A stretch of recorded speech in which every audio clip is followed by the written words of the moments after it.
서울 아파트 계속 우상향한다. 혹은 떨어지더라도 나중에 더 오를 것이다. 이런 이야기하면서 우상향에 대한 꿈을 가지고 있는데 이루어질 수 있을지 그 내용 한번 보시겠습니다. 지금도 얘기 많이 하죠. 살고 싶은 집보다 살 수 있는 집으로 살아. 대사님 한 분이 이야기하고 있죠. 자금 부족하면은 눈높이 낮춰서 일단 살아. 오를 거니까. 그래서 갈아타기 들어가라. 갈아타기 들어가라. 이런 얘기 하는 거죠. 근데 집값 폭등 시기를 봅시다. 일단 살 수 있는 집 사고서 올랐는데 옆에 원래 살고 싶던 집은 더 많이 오르니까 근로소득으로 커버가 안 되죠. 갈아타기가 불가하다. 그렇다면 반대로 하락기 때는 어떻게 될까요?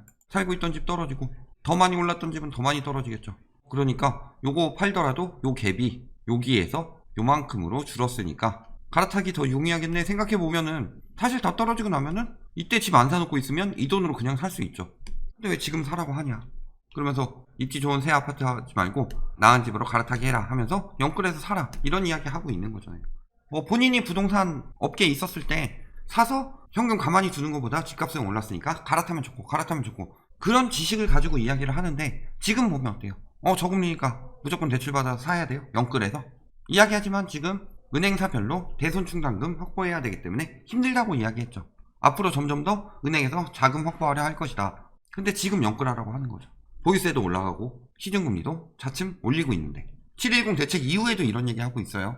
왜 사라 그래요? 710 대책 나왔으면은 다주택자 매물들이 싸게 풀릴 것이란 건 뻔히 나오는데 법인 매물들이랑 다 집값 하락 방어하려고 하는 거죠. 지금 무리해서라도 집을 사라. 내 집 마련 시기로 현 시점에서 내년 사이 사람들이 이제 안 속으니까 지금부터 내년까지. 왜? 항상 보통 무주택자들이나 실수요들한테 부추겨서 집을 사라고 하는 시기가 언제다? 정점일 때 보통. 아까 그 대사님한테 많은 영향을 주신 빠슝 하고 날아가는 그분도 당장 사라 그러죠. 내년 5월 말 전까지 금매물을 사는 방법도 있다. 뭐 이런 이야기 하고 있고 다른 사람 또 당장 집을 사라. 뭐 이런 이야기 하고 있고 지금 사야 합니다. 그러면서 항상 얘기하는 게 강남은 입지가 좋아서 계속 오른다. 이런 이야기를 하고 있죠. 과연 그럴까? 내년에도 전세 대란 하면서 요즘에 또 부추기는 얘기 뭐예요? 집값 오를 것이다. 특히 입지 좋은 곳 오른다고 하죠. 전세가가 집값 올릴 것이다. 입지 좋은 곳은 집값 오른다. 그래서 서울 아파트 시장은 4분기 이후 내년 상반기까지 소폭이라도 오른다. 이런 이야기 하고 있어요. 내년 6월에 양도세 강화되고 보유세 강화되는데 지금부터 요거 왜 딱 내년 상반기까지 잡았을까요? 내년 상반기가 6월까지니까 요때까지 오른다 라고 하면은 요 사이에 많이 사줄 거잖아요. 전문가란 작자들이 뭐 하고 있는 거예요? 지금 다주택자들 매물 내놔야 될 때 오르니까 빨리 사라 라고 실수요자들 부추기고 있는 거죠. 지금 사도록 만들면 어떻게 돼요? 어차피 실수요자들은 그래도 영끌이라도 그나마 조금 더 버틸 수 있는데 다주택자들, 특히 법인 다주택자들이 못 버틴다. 요 사망선고 맞은 뒤에. 그러니까 이 전까지 팔려고 하는 거죠. 근데 못 버티니까 빨리 팔려고 하면 당연히 급매물이 나오게 되는 거고 그 급매물이 나오기 전에 빨리 실수요자들을 부추겨서 실수요자들이 사게 만들면 어떻게 돼요? 집값이 방어되는 거죠. 그러니까 전문가란 작자들이 다 저런 얘기하고 있다. 모든 전문가들이 실수요자 편에 있는 전문가는 없어요. 실수요자들은 한 번 사면 끝이죠. 근데 다주택자들은 어때요? 그 사람들 입장에서 집을 투자한다고 하는 사람들 한 번 사고 다음에 또 사고 또 사고 장기적인 고객이 된다. 그 사람들을 위해서 이야기를 하는 거죠. 실수요자들은 어차피 아웃 오브 안중이죠. 일회성이니까. 입지 좋은 곳 오른다고 아까 서울 오른다고 그랬죠? 이거 뭐예요? 경제연구소라고 해서 보통 기득권들이 많이 들어가 있죠. 집은 보통 어디 있어요? 강남 4구. 기득권들이 가장 많은 지역 하면은 강남 4구, 용산 이런 데가 많이 집을 가지고 있는 지역이죠. 그 다음에 판교나 이런 지역들 7% 이상 상승할 것이다. 이런 식으로 이야기하고 있다. 하반기. 지금 분위기 봤을 때 7% 이상 오른다? 오를 것 같아 보여요. 근데 일단 무조건 오른다고 말하고 보는 거죠. 그래야지 사람들이 사니까. 분석해봅시다. 전세가가 매매가를 올릴 것이다 라고 하는데 매매가 떨어지고 전세가는 올라도 계속 오르죠. 상승세가 주춤하긴 했죠. 사실상. 왜? 매매가의 후행지표니까 전세가는. 그리고 쭉 하다가 전세가 계속 오르고 매매가 요때는 관련 없이 오른 거죠. 이때 막 화폐가치 많이 바뀌었죠. 그래서 IMF 결국 터졌잖아요. 그 직전에 매매가 오르고 전세가 올랐다. 매매가 떨어지니까 전세가 떨어졌죠. 경제 위기니까 그래. 지금은 경제 위기 아니에요. 그래서 쭉 오르다가 어때요? 전세가도 떨어지고 매매가도 떨어질 때 있죠. 요때만 기이하게 매매가 떨어질 때 전세가 상승이 급박해졌다. 그 이유는 두 가지가 있는데 처음에 대기 수요가 늘었다는 거죠. 집값이 떨어지니까 대기하려고 전세 사는데 그래서 지금도 그 얘기 계속 갖다 쓰잖아요. 집 사는 사람들이 대기하게 되니까 전세가는 오른다 계속. 그러면 그때 매매가 떨어지는 것도 있었는데 그런 이야기 싹 닦아먹고 전세 때문에 매매가 오른다 이런 이야기 하고 있죠. 또 한 가지 두 번째 뭐예요? 멸실. 가만히 그 자리에서 재계약해가지고 조금이라도 올려주더라도 대기하면 되는 건데 갑자기 멸실 나서 이사 가야 되니까 재계약하는데 한 2천 더 준다고 그러는데 옆에서 갑자기 5천 더 줄 테니까 방 빼고 나 들어가게 해주세요 이런 식으로 나오니까 이 사람도 밀려서 조금 더 저렴한 데서 더 웃돈 주고 하는 거고 계속 그런 식으로 젠트리피케이션 현상이 일어나면서 전세가가 뛰었다 그렇게 이야기했죠. 근데 지금 멸실이 그렇게 많이 나오냐? 재건축 안전진단 강화로 멸실 조절하고 있죠. 뭐 5년 뒤에 공급 부족된다고 지금 집값 오른대요. 제가 요거 전세 얘기 계속 해가지고 계속 올리는 거예요. 계속 전세에 대라 전세나 그래서 전세가 오르니까 앞으로 다시 돌아가서 지금이라도 사라 이렇게 이어서 말하는 거죠. 전세가는 언젠가 돌려받을 돈이에요. 보증보험도 가입 안 하고 경매에 넘어가게 되는 순간이 아니라면. 항상 장기적 우상향 얘기하면서 저금리 때문에 오른다. 자, 저금리 때문에 유동성이 엄청나게 늘어나서 오른다 라고 하는데 어때요? 통화 승수, 통화 유통 속도 다 떨어졌다. 유동성 감소 중이죠. 지금 5만원짜리가 나돌지 않는데요. 기업에서 5만원짜리 하진 않을 테고 부자들이 아예 현금으로 가지고 있다. 경제 위기니까 기업들 현금화하고 있죠. 그리고 서민들은 그 상황에서 영끌. 예전에 제가 모 유튜버 지금은 굉장히 감축이 일어나고 있는 데서 그만두라고 했다고 해서 35만 유튜버를 버리고 간 그 유튜버 인기 많았죠. 사람들한테 왜 선한 영향력 끼친다고 그랬는데 제가 왜 깠는 줄 알아요? 가장 기분 나빴던 거는 다른 사람들한테 집 사라고 그렇게 유도하더니 자기는 한 채 빼고 뭐 다 현금화 했다는데 그렇다면 그런 얘기를 들었을 때 저 사람을 믿는 게 말이 되냐. 그러니까 그걸 지적했더니 여기 와가지고 사기꾼같이 생긴 놈이 선한 분 깐다. 저 영상 보지도 않아놓고 저금리를 활용한 갭 투자가 많았고 막 이런 얘기하고 있죠. 말이 돼요 이게? 저금리가 유리한 건 뭐예요? 대출 받아서 대출 내 돈으로 내 집 마련 하기 좋다는 거죠. 갭 투기는 전세 플러스 내 돈으로 매수하는 거죠. 요즘에 근저당 낀 집에 전세 들어가는 경우 많아요? 경매 나가면 우선순위로도 밀리는데 갭 투기는 전세에다 내 돈이다. 저금리랑 하등 관련이 없죠. 아 전세 자금 대출 받기 좋아서 일단 개소리 하지 말고 어쨌든 간에 중요한 건 집 사는 여력이잖아요. 저금리 때문에 버틸 여력이 생긴다? 그거 다주택자들이 버틸 여력이 있어야지 집값이 안 떨어지는 거죠. 다주택자들이 근데 대부분 갭투기로 들어갔는데 전세 플러스 내 돈으로 들어갔는데 무슨 저금리 때문에 집값이 안 떨어지고 뭐 이런 얘기 하는 거예요. 이 사람도 결국 얘기하다 보면 오른다고 한다. 전세가 오르면서 집값 방어될 것이다 이런 얘기하는데 저금리 때문에 오른다. 저금리로 이용한 대출 강화되면서 돌려주고 월세로 전환하기 쉽지 않다. 그러니까 전세 안 된다 이런 이야기 했죠. 근데 저금리를 활용한 갭투기는 말이 안 되죠. 그러니까 뭐 하는 데다 다 붙여놓고 있다. 저금리 때문에 오른다고 하려고. 사실상 전세를 이용한 갭투기 때문에 우리나라가 되게 공급이 부족한 것처럼 느껴지죠. 그리고 갭투기 때문에 뭐 더 올리고 뭐 해가지고 한다라고 얘기했는데 전세 대출 못 돌려주고 있죠. 그럼 전세가 올린다고 해서 그 사람이 나간다고 했는데 다음 세입자를 못 구하면 어떻게 돼요? 경매 나가는 거 아니에요? 전세를 돌려줄 돈이 없는데 맨날 월세 전환하고 앞에서도 이야기했죠. 월세 전환 안 된다. 갭투기 했기 때문에. 그리고 지금도 이 상황인데 무슨 월세 전환하고 뭐 해가지고 피해가 세입자들한테 돌아간다 이런 개소리를 하고 있어요. 돌려주지 못하는데 마구 올린대요. 올리고 있죠. 그래서 못 잡으면 결국엔 싸게 할 수밖에 없어요. 다 같이 안 하면 되는 건데 그런 마음이 쉽게 들진 않죠. 왜 우리나라는 거주주택 외 부동산에 대한 자산 비중이 가계자산 중에 30%가 이만큼이라 다른 나라들 3% 2% 거주주택 외 부동산 거주주택 외에는 내가 살고 있는 주택 외에요. 그러니까 뭐 상가 오피스 이런 것도 있겠지만 거주주택 외에 주택도 들어가겠죠. 근데 왜 이 비중이 이렇게 높아요? 우리나라 근데 다른 데보다 상가를 더 많이 샀다. 오피스를 더 많이 샀다. 그렇게 장담할 수 있어요? 이거 대부분 다른 나라보다 주택을 많이 샀다. 주택을 많이 살 수 있던 이유는 뭐예요? 우리나라에만 있는 전세 제도로 다주택 만들기가 쉽기 때문이었죠. 그렇다면은 대부분이 갭투기다.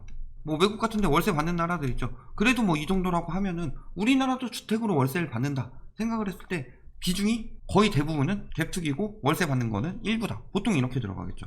이렇게까지 비중이 높아지려면. 그렇다면은 저금리로 인해서 집값 방어가 되냐? 전혀 상관없죠.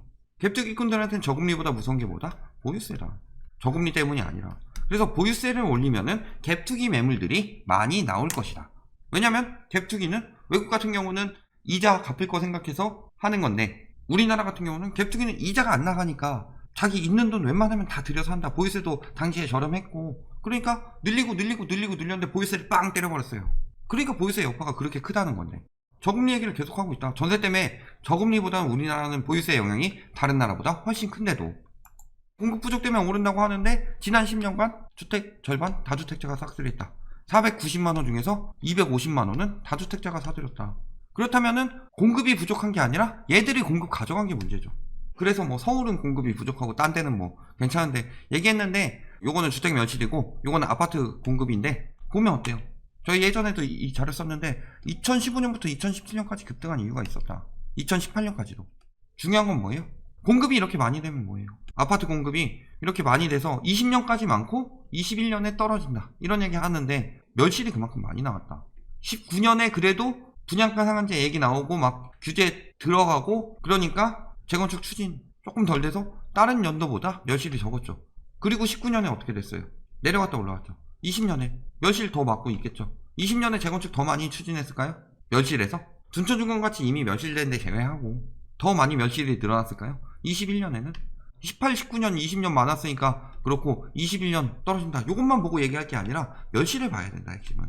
지금 당장 공급 부족을 만드는 거. 집값 떨어질 때랑 집값 오를 때를 보면은 순공급 대 멸실 차이를 봤을 때 멸실이 심각해서 떨어진 거죠. 공급은 이때보다 훨씬 많은데. 근데 맨날 공급 부족 타령이에요.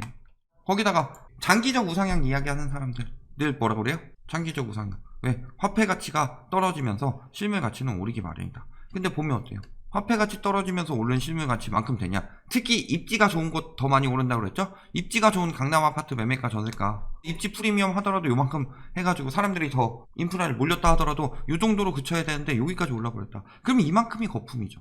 장기적 우상향 한다고 해도 수십 년은 걸려요.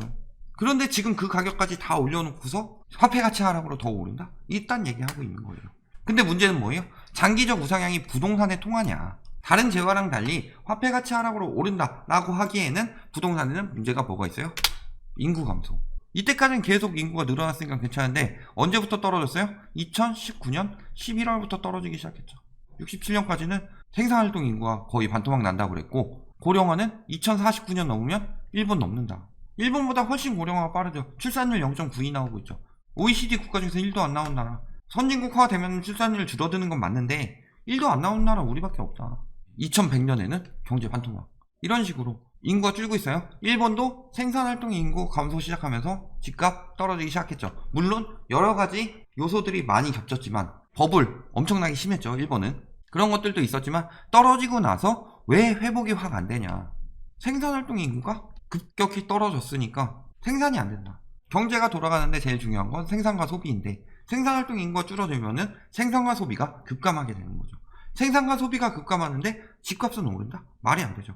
집값이 오르는 그 유동성은 보통 어디서 나와요? 노동소득에서 나오는 거고 또 하나는 화폐가치 하락에서 나오는 건데 소득이 분배가 안 되죠. 화폐가치 아무리 떨어뜨려도 소득이 분배가 안 되면은 집값이 오르는 데는 한계가 있겠죠. 일본 같은 경우가 그렇다. 월급이 화폐가치 하락한 만큼 막 오르지 않았죠. 우리나라도 마찬가지고. 그런데 인구가 줄었다. 그러니까 집값이 회복이 안 되는 거죠. 그러니까 화폐가치를 미친듯이 하락시켰죠. 그러니까 조금 회복했죠. 그것도 달러화로 보면은 오히려 떨어지고 있는데 근데 우리나라 이렇게 막 올릴 정도로 돈 펑펑 쏟아 부을 수 있어요? 우리나라는 기축통화가 아니라 그런 짓거리 하면은 진짜 베네수엘라 꼴 난다라고 할 때 포퓰리즘 때문에 나는 게 아니라 수출 산업이 완전히 막히고 돈은 미친듯이 찍어내고 이런 형식이 나와야 되는데 베네수엘라까지는 아니더라도 우리나라는 그렇게 찍어나면 화폐가 망가진다 라는 거죠. 결론 전세가 올려서 매매를 올린다? 이런 경우 없었죠.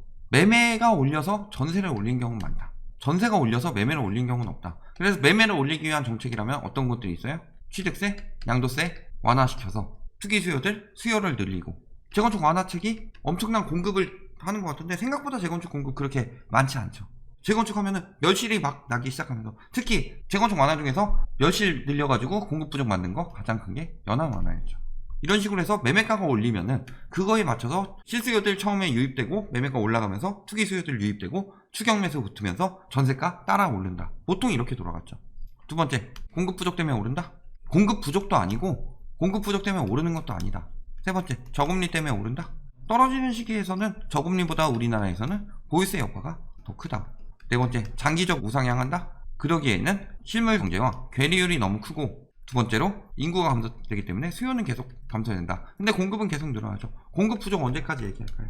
장기적 우상향 10년 뒤에 뭐 주기 돌고 사이클 돌아서 더 오를 거고 더 오를 거니까 고점에 사도 괜찮다. 지금이라도 사라. 자꾸 이렇게 유도하는 말에 넘어가지 마라. 그렇게 되더라도 저점 근처에서 사는 게 낫지, 하다못해 허리 밑에서 사는 게 낫지 머리끝 위에 상투에서 사는 게 맞냐, 첫 번째. 그리고 두 번째는 이런 영향들로 인해서 특히 최근에 집값이 오르는데도 계속 완화 정책 때려서 전 정부 때 그게 지금까지 이어지고, 멸실 보면 알겠지만 그때 인허가 나온 것들이 이제 멸실 나면서 영향이 많이 줬다. 언제까지 전 정부 탓할 거냐.